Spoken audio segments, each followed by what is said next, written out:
नमस्कार, स्वागत है आप सभी का कथा सागर पर। पंचांग के अनुसार कार्तिक मास के शुक्ल पक्ष की एकादशी के दिन तुलसी विवाह का पर्व मनाया जाता है। इस साल तुलसी विवाह 5 नवंबर शनिवार के दिन किया जा रहा है। तो तुलसी विवाह की पूजन सामग्री जानने के लिए वीडियो को अंत तक ज़रूर देखिएगा। तो चलिए वीडियो को शुरू करने से पहले अगर आप मेरे चैनल पर नए हैं और अभी तक आपने इसे सब्सक्राइब नहीं किया है तो प्लीज़ सब्सक्राइब कर लीजिए और साथ ही बेल आइकन को प्रेस कर लीजिए ताकि आपको मेरी वीडियोस की नोटिफिकेशन मिलती रहे।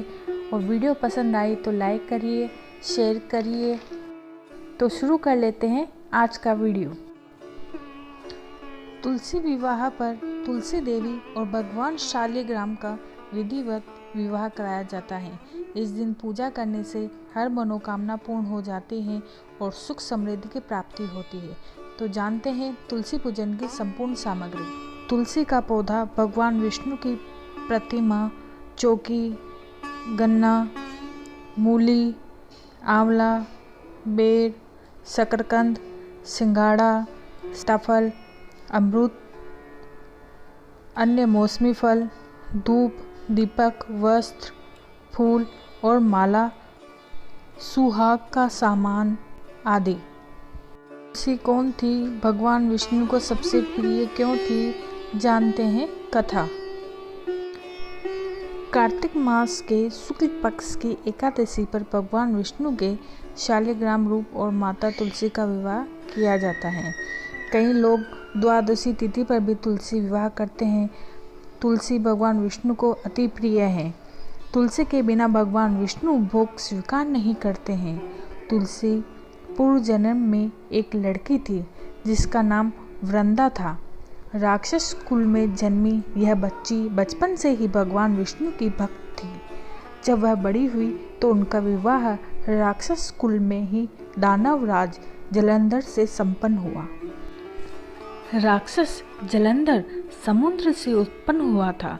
वृंदा बड़ी ही पतिव्रता स्त्री थी, सदा अपने पति की सेवा किया करती थी। एक बार देवताओं और दानवों में युद्ध हुआ।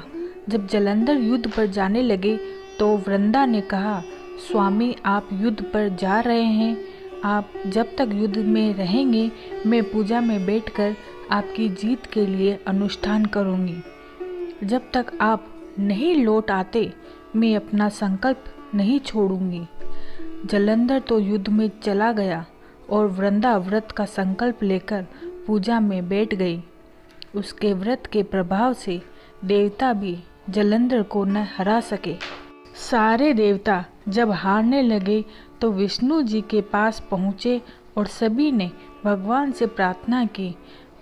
भगवान बोले, वृंदा मेरी परम भक्त है, मैं उससे छल नहीं कर सकता। इस पर देवता बोले कि भगवान दूसरा कोई उपाय हो तो बताइए, लेकिन हमारी मदद जरूर करें।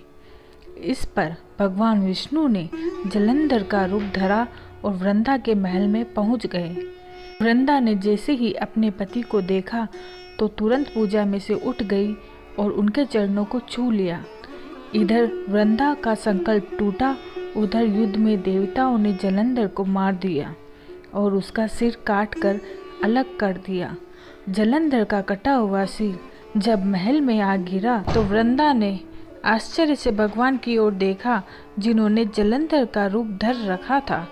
इस पर भगवान विष्णु अपने रूप में आ गए पर कुछ बोल न सके। वृंदा ने कुपित होकर भगवान को श्राप दे दिया कि वे पत्थर के हो जाएं। इसके चलते भगवान तुरंत पत्थर के हो गए। सभी देवताओं में हाहाकार मच गया। देवताओं की प्रार्थना के बाद वृंदा ने अपना श्राप वापस ले लिया। इसके बाद वे अपने पति का सिर लेकर सती हो गई। उनकी राख से एक पौधा निकला। तब भगवान विष्णु जी ने उस पौधे का नाम तुलसी रखा और कहा कि मैं इस पत्थर रूप में भी रहूँगा जिसे शालिग्राम के नाम से तुलसी जी के साथ ही पूजा जाएगा। इतना ही नहीं, उन्होंने कहा कि किसी भी शुभ कार्य में बिना तुलसी जी के भोग के पहले कुछ भी स्वीकार नहीं करूँगा। तभी से ही तुलसी जी की पूजा होने लगी। कार्तिक मास में तुलसी जी का विवाह शालिग्राम जी के साथ किया जाता है।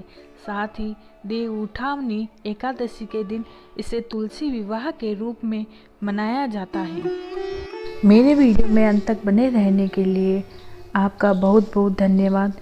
फिर मिलेंगे नए वीडियो के साथ।